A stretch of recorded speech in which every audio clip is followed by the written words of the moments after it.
Dr. Heather Paulson here, and welcome to another edition of our Cancer Proof Challenge Kitchen. I am joined by my good friend Stephanie here, and we are going to talk about our challenge ingredient that was sent in by one of our viewers and one of our email subscribers. And our challenge ingredient is green beans.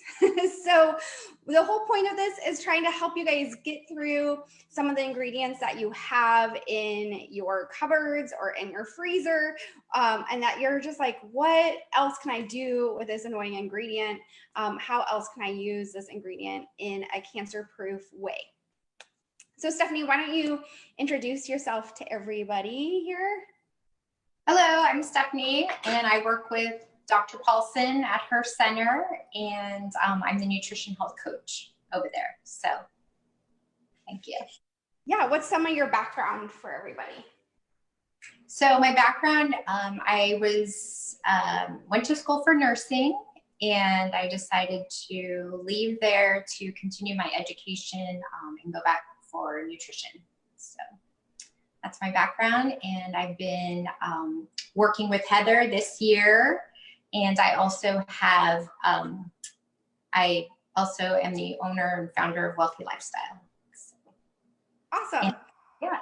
All right, so we are gonna get started. I have my ingredients back here today, and I am going to be cooking a delicious curry. Curry is like one of my all-time favorite things, and it's gonna be rich in a couple of immune supportive things, and we'll talk about that as we add it to the dish. What are you making today, Stephanie? I'm making roasted green beans with walnuts. Ooh, nice. Okay, well, why don't you share a little bit about green beans? Why should we be eating green beans? What's their benefit? So green beans are super nutrient dense. They're filled with vitamin C, vitamin K, folic acid, and lots of fiber. So very important. So here's my green beans, ready to go for the challenge. So yes, they have so many benefits to green beans. Yeah, they're so good too. I mean, there's so many different ways to use them. Are you gonna bake them, or how are you gonna cook them? Yeah, I'm gonna bake them. So I'll roast them at a high temperature for a short amount of time. So it's a quick, easy recipe that you can make fast, you know, when you're getting home from work or short on time for dinner. It's nice. Fantastic. I forgot my sweet potatoes and carrots. So you have lots of yummy ingredients over there, Heather. Yeah, this is actually one of my favorite recipes. I make it all of the time, and I usually make it in a slow cooker, but I wanted to make sure that I use recipes with you guys that you can use even if you don't have a crock pot or slow cooker at home. You can do this on the stove. So I'm going to do a curry on the stove instead of the slow cooker. But yeah, I can't wait to walk you guys through it step by step. And why don't we get started with you, Stephanie? What's your first step in your wonderful recipe? My roasted green beans. So very first, I've already prepped it out, but I do cut and I clean the green beans very well with some type of distilled water and apple cider vinegar, just to get anything that might be left from the grocery store. And then I'm going to just put it in a bowl. Everything goes in one bowl, so that makes it super easy for cleanup and prep. And I'm going to add half teaspoon of garlic, half teaspoon of onion, spice, some coconut oil, sea salt, and pepper. So I'm trying to make this easy for stuff that you already have in your cupboard. So that's why I didn't use fresh onion or garlic. However, if you have fresh onion or garlic, that's awesome too. But just trying to keep it quarantine kitchen style. So, oh, and then lemon juice also. So again, tons of vitamin C. Lemons have so many great benefits for weight control, all kinds of things. So yeah, and maybe you can share more with us about your ingredients and some of the health benefits as you add them in. Sure. Like, oh yeah, for sure. I'll start doing that. So we talked about green beans already. So I'll put those first in my bowl. And then it is a half teaspoon of pepper. So get that in there.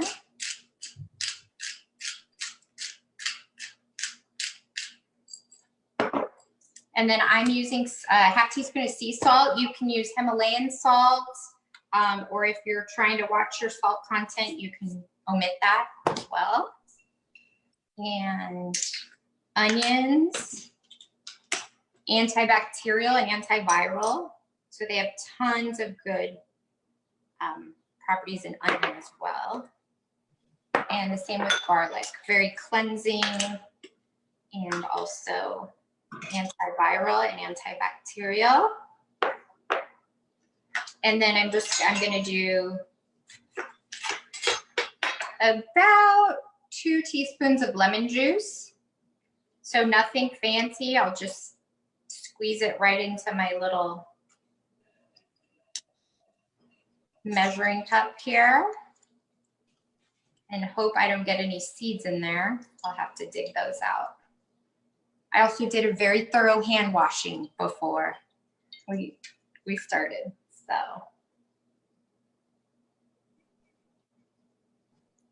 so again, lemons high in vitamin C, again, helps control weight.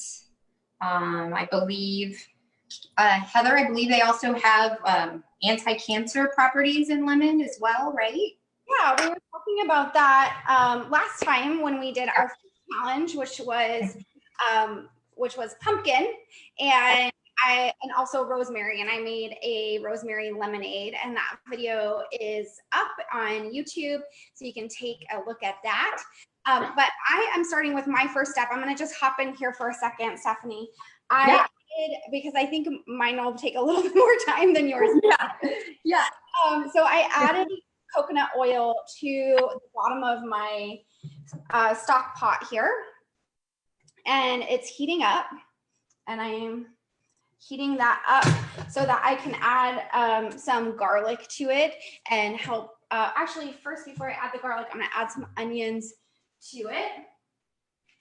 So I got my onions here, and they've actually been exposed to the air, which helps actually bring out some of the medicinal properties of onion and garlic. Is when you expose them to air, they release more of the allicin, which is one of the medicinal parts of onions and garlic. So I'm going to go ahead and throw that into my pot here. Hear the sizzle, and toss it back to you, Stephanie. Yum. So I'm sorry, I'm correcting myself. It was 2 tablespoons of the lemon juice. So I think I might have said 2 teaspoons. So it's 2 tablespoons. And then I think we already have a coconut oil, and then walnuts I will do at the end. And I'll talk about all the great things about walnuts as well at that time. So, and then it's all ready to just mix up.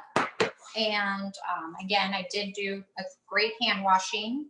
So I'm just going to mix it all in my bowl. And it's simple as that. I'm going to put them on some parchment paper, throw them in the oven at 400 degrees for about 15 to 20 minutes and see what happens after that. But they should be nice and crunchy and ready to eat. So I'm excited to hear more about your curry. That is one of my favorite meals to make. And again, it's something super easy to throw together with stuff you already have in your kitchen. So yeah, really you can put whatever you want into a curry because it just works at just kind of like a vegetable soup or something where you just take whatever you have and throw it on in here. We're going to be adding some more ingredients towards the end, but don't want to add them in too early because they'll get all wilty. So I'm still just caramelizing, browning the onions here over medium to medium high heat. It's just one onion that I chopped up. So that's pretty easy to get right now. It's chopped onions. If you can't find them in the produce section, you might be able to find some chopped onions in the freezer section. So I was able to get some onions from Costco this week, and I was pretty excited about that. Stood in line, wore my mask, did all the things to stay safe, but carried disinfectant, Yeah. for my hands, not like to spray on others, just for myself. And yeah, so this is just about browning up here, getting a little golden.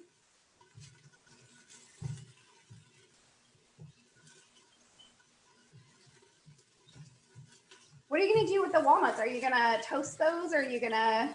No, I'm just gonna chop them up towards the very end and just top them off, just kind of like a crunchy topping, kind of give it a little different texture. Cool. So I'm gonna throw in my next ingredients here. My next ingredients are curry powder, salt, and minced garlic. So I'm gonna go ahead and throw that in. By throw, I mean gently scoop that in. And that really helps kind of warm up some of the spices and then brown the spices and get the onions and the garlic all coated in the spices, which then helps permeate the spices in the whole curry a little bit better. I'm going to add 2 cans of diced tomatoes. Now the recipe called for 2 diced tomatoes, but tomatoes don't keep that well, so I didn't buy a bunch of tomatoes, but I do have some canned tomatoes, so I thought I would use that as a swap out. So many things. So depending, most curry powders have turmeric in them, and so that's an anti-inflammatory as well, and also a cancer-proof spice.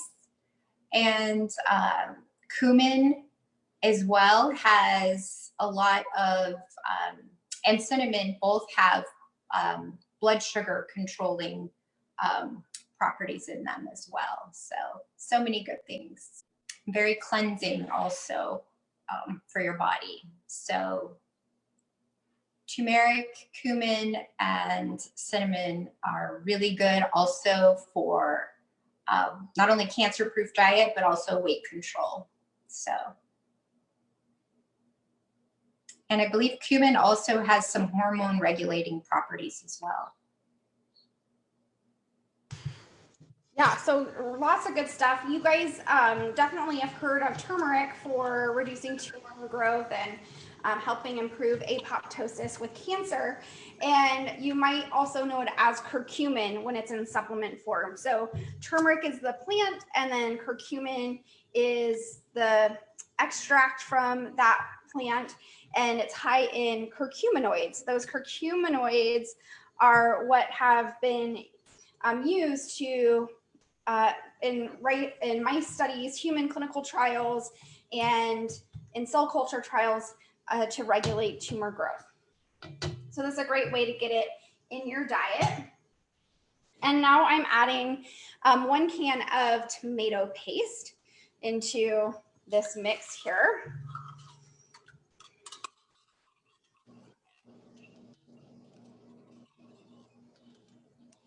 So tomatoes, one of the cool things about tomatoes is that they're high in lycopene. Lycopene is a chemical that we have used to help block tumor growth.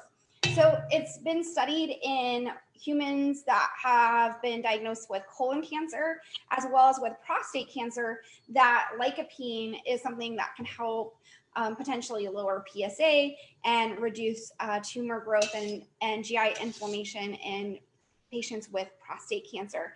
So the studies looked at eating 1 tablespoon of tomato paste a day as opposed to taking a lycopene supplement. So that's sometimes something that we talk about with patients is eating tomato paste. Oh, that's awesome. Delicious way to get that tomato paste in. Yeah. Or you could like lick it off the spoon if you were so inclined. Some of my patients do that. So not everything that's medicinal comes in capsules, right? We try to get in our food. Absolutely. We can find so much medicine in our kitchen if we have the right ingredients. So. Yeah. And then one of the things I'm adding to this curry that's not part of the recipe, but I have in my cupboard is black cumin oil. So black cumin oil is a great anti-inflammatory, and it is something that's been studied for blocking tumor growth. In research studies, it's called Nigella sativa. That's the Latin name for black cumin seed. And it's very peppery to taste. I used to try to take it straight off the spoon. That didn't last very long. Have you ever licked it off a spoon? I was like, what's the way to get this cancer prevention substance into my body? Sometimes licking it off the spoon is not the right choice. But I'm just going to put a little dash of cumin oil in here. So don't do that at home, is what you're saying. Well, you know, different people have different levels of spice that they can tolerate in their lives. I am, you know, I'm like a medium spice, and it's a little peppery for me. Off the spoon. Yeah. And I love your shirt, by the way. Thank you. Yeah. Next, I'm going to add all of these beautiful orange foods. So we have carrots. So it called for 1 cup of chopped carrots. I didn't have whole carrots. The store was out of those, but they did have pre-shredded carrots. So I just got a bag of shredded carrots. And then I have my sweet potatoes here. So I'm going to throw those in. Sweet potatoes is like honestly one of my favorite foods. This is way more than a cup of chopped carrots, but like I said, in curry, you can just add what you have. So I'm removing some of the other vegetable ingredients that might be an option for this dish and just using extra carrots.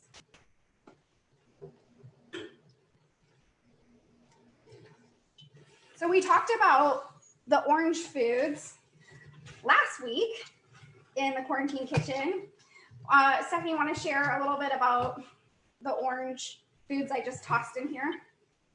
Yes, they're very high in beta carotene and have lots of vitamins and minerals. Why would I want to have beta carotene in my life? Well, beta carotene is very good for your immune system. So you definitely would want that, especially right now. So. Yeah, and high levels of beta carotene in the bloodstream has also been shown to be something that reduces risk of cancer. So people who have more carotenoids in their bloodstream, circulating in their bloodstream, they tend to develop cancer less frequently than people who have low levels of carotenoids in their bloodstream. And this is not based on supplements. This is based on dietary beta carotenoids. I'm going to add 1 can of coconut milk. So coconut milk has a lot of good healthy fats in it, and it's going to make this really nice and creamy. Now you can add vegetable stock to this as well, 2 cups of vegetable stock, but instead I'm just going to add 2 cans of water because this is the stay-at-home kitchen and we have limited ingredients, and I know that this will taste fine without vegetable stock, so I'm going to save the vegetable stock for a soup that I'm going to make later. So coconut milk is super high in your good fats, in your omega-3 fat group, which we don't have a lot of in our standard American diet. So it's really good to get that coconut milk. It's also very cooling for your body, which is also good for inflammation as well. So do you have anything to add to that? It's a healthy monounsaturated fat. So a lot of times in a cancer-proof diet, we talk about limiting fat intake. That's because in cancer research, like for breast cancer, colon cancer, prostate cancer, a high saturated fat diet has been shown to increase risk of recurrence and increase risk of tumor growth. So we want to eat things that are mono unsaturated fats, such as coconut. Avocados fit into that category, olives, things like that. Walnuts are there? Yeah, those are, well, they're an omega-3 fat. Omega-3. Yeah. But they're a healthier fat than things that are high in saturated fats that tend to increase risk of recurrence are things like animal fats. So we're trying to stick to more plant-based fats and pare down on those animal-based fats.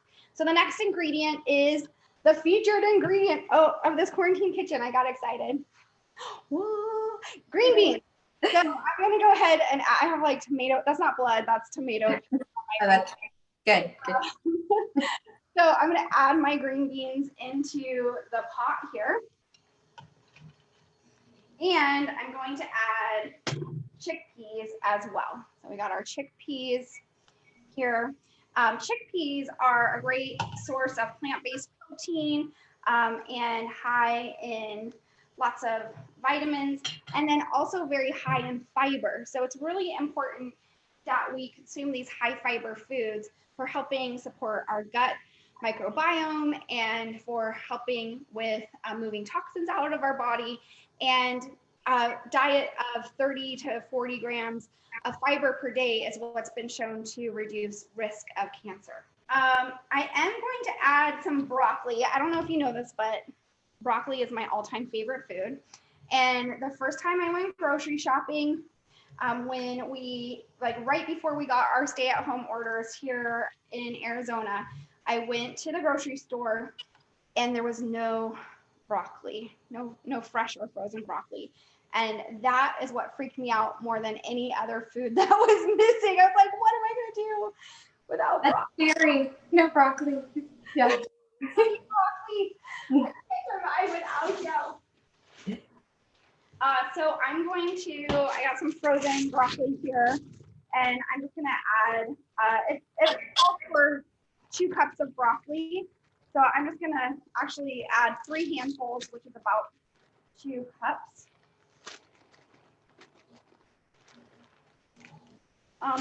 Maybe 4 handfuls. Probably half a cup per handful. So this is going to be a great dish. Heather, yeah. I'm excited to try it. I'm excited to try it too. So what I'm going to do is just put the lid on it. Where's my lid? I'm going to put my lid on this and cook for about 30 minutes or so. It could be 15 minutes. I'm going to bring it up to a boil first and then cook for 15 to 30 minutes. I'll kind of test and see how, it's really going to depend on the sweet potatoes, how long I cook it for, because that's going to take the longest to get to the right consistency, the right softness, the right texture. So that's where I'm at. We're going to just let this simmer for a little bit. Nice. Yeah, so where are you at with your green beans? I'm getting ready to throw them in the oven, so I'm gonna just go grab my pan. And I'm using parchment paper.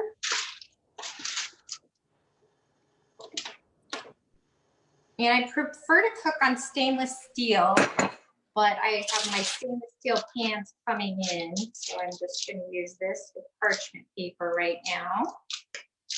And I'm going to toss it in the oven for 400.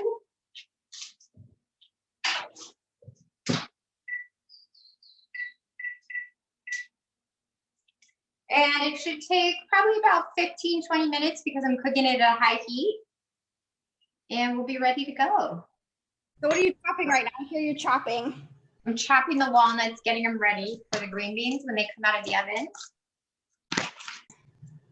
So while Stephanie is chopping that, I just want to give you guys a little bit of a preview of the cancer-proof diet meal plan and recipe guidebook that we've put together for you. It includes 21 days of meal plans and recipes for every meal on this meal plan, and a little bit more of a deep dive into what kind of foods to focus on, what kind of things you might want to avoid on a cancer-proof diet.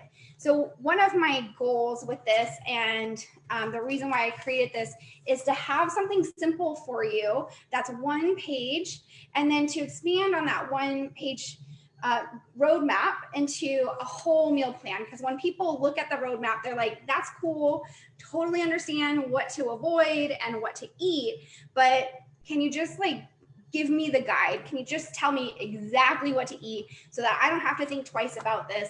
And is there something you can do to help make this easier? So one thing that we have to help make eating a cancer-proof life easier is we have Stephanie working with clients and patients all over the country, and she is helping guide them through their cupboards and their refrigerators and personalizing the cancer-proof roadmap to them and their preferences and what they need for their health. And then we also have this 21-day meal plan that you can order and download. Now, you guys are getting a sneak peek because you're joining us live. This isn't available quite yet, but it should be available in the next couple of days. So I'm really excited to share this with you all and support you in creating a cancer-proof life. So, you're done shopping? I am. I just wanted to say I had a sneak peek at some of those recipes and they're amazing. So it's going to be really exciting and awesome. Yeah, I want to, just like with this quarantine kitchen, stay-at-home kitchen challenge, our goal with recipes is always to make things simple on you, you know, to make things that are quick. So both of these are pretty quick. You know, we might be cooking it for 15 minutes, but to prep for it was less than that. So I think start to finish, mine is probably 30 minutes. And how long do you think yours took from start to finish, Stephanie? I would say start to finish, from washing to finish cooking, maybe about 20 to 25. Yeah, so we're all about keeping a healthy lifestyle, but making it work for your entire life and making it super easy, particularly because there is a focus on people with cancer in my clinic.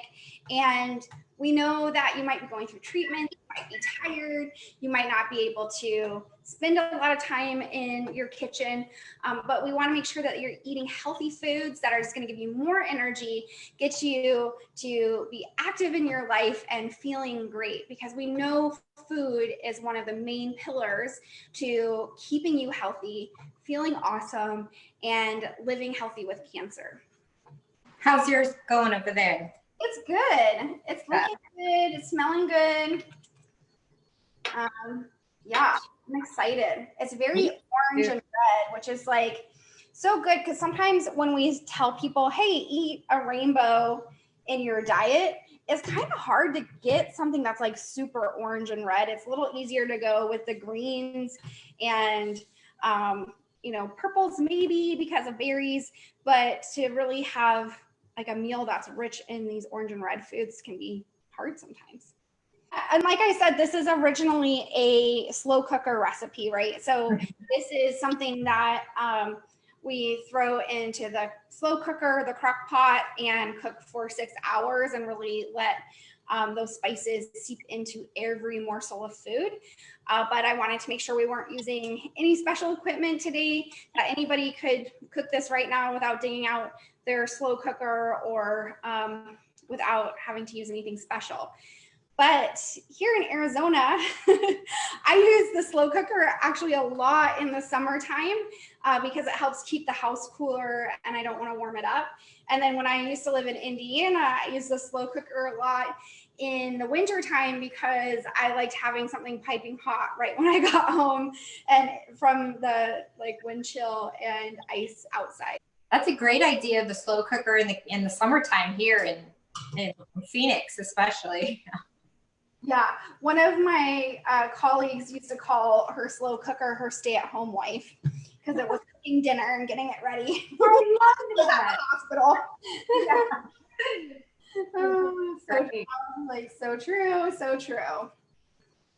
So, oh my gosh, you guys, it smells so good. So I personally love curry powder. Some people don't, some people do. And so I usually add up a little bit of extra curry to my curry dishes.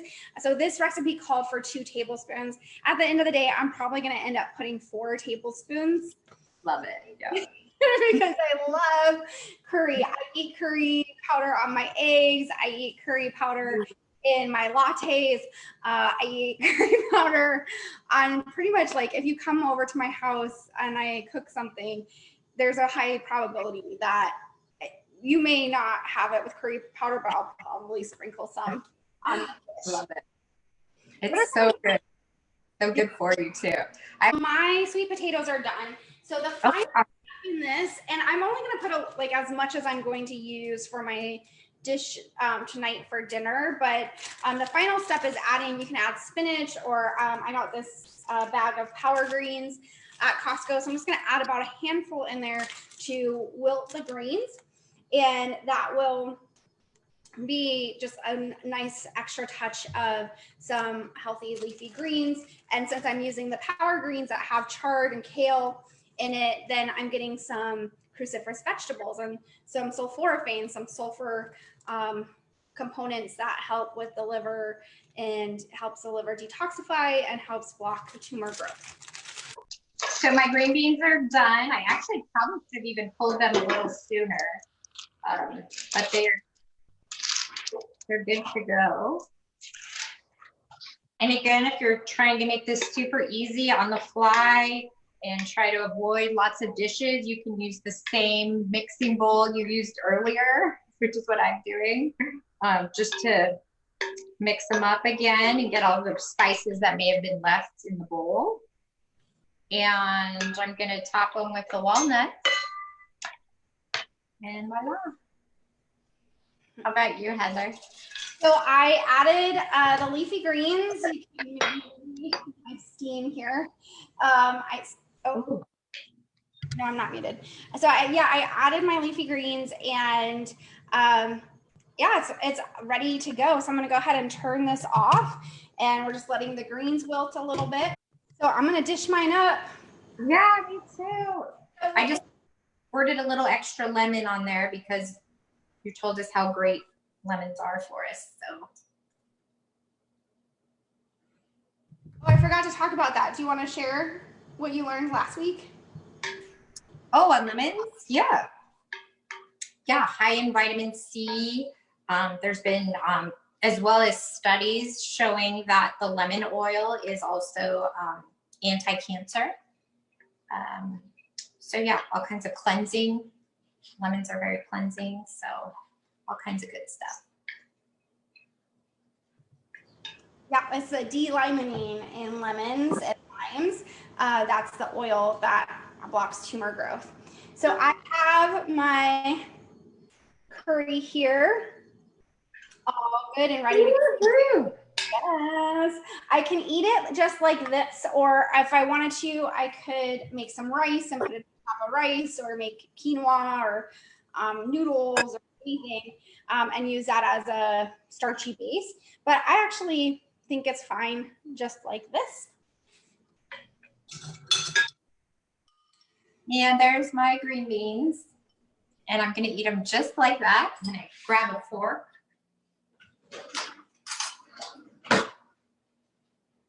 But I could make this into, you know, more of a green bean salad too. I could add some tomatoes to it.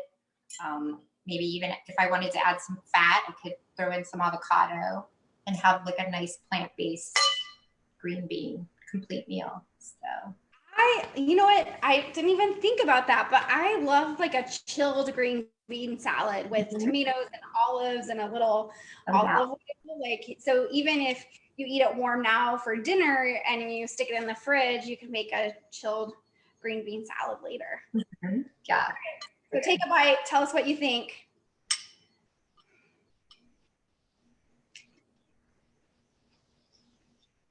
It's really good.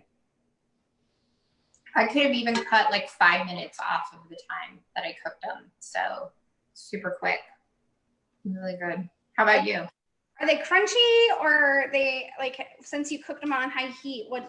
Since I cooked them on high heat and I left them in there a little bit too long, they're not very crunchy, but they're a little softer, but they're still good. They're not soggy or, not too overcooked. So that's good too for your digestion when things are cooked a little more. So just depending on, what your gut health is like, you might want to cook them a little longer. So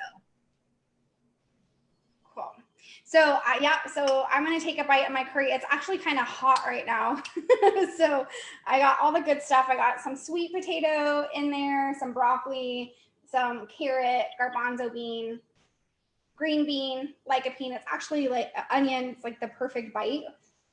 ooh. As long as I don't burn my mouth. Don't do that.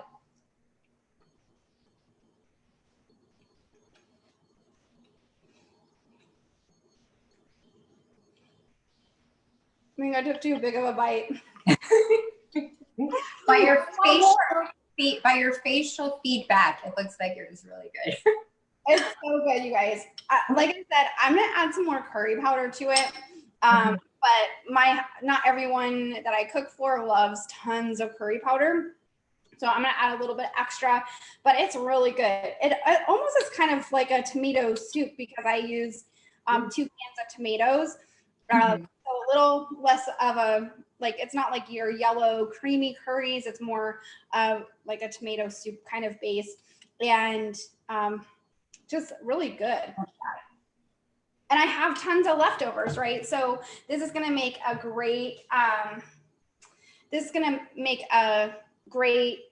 lunch for the rest of the week. And also, one of the things that I do when I make curries like this is I'll put some in some storage containers and throw it in the freezer, just because a big pot like this, sometimes depending on how many people are in your household, you might get sick of it before you get through the whole pot of food. So I like to freeze it. And the tip there is to, if you use like Ziploc storage bags or plastic storage bags, to freeze it flat. That is a really good tip because it unfreezes really well when you freeze it flat. And that's something that I didn't learn until well into my 30s. I was always freezing things like standing up, and it would pull in the bottom of the bag and get air bubbles and freezer burn. But if you lay it flat, it's less likely to get freezer burn too. I loved your banana trick you shared not that long ago. That was helpful. Yeah, you can just pre-freeze bananas. You slice them up and put them on a cookie sheet with some foil or parchment paper or something like that. And you freeze them separate on a cookie sheet and then put them in a freezer bag once they've pre-frozen. I still have them here. They're gonna fall out. But then they get separate in your freezer bag. So, because otherwise they make this like huge banana block of ice. That was my problem. So it's so nice for smoothies. So thanks for that extra tip today. Anytime. All right. Well, I think if I can get everything back in my freezer, here we go. I think we're done.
All right, guys, we will see you back in the quarantine / stay at home cancer proof kitchen soon. And we just wish you lots of health for you and your family and your loved ones. I really hope that you're staying healthy and staying safe, and I'm just sending lots of healing blessings to you all.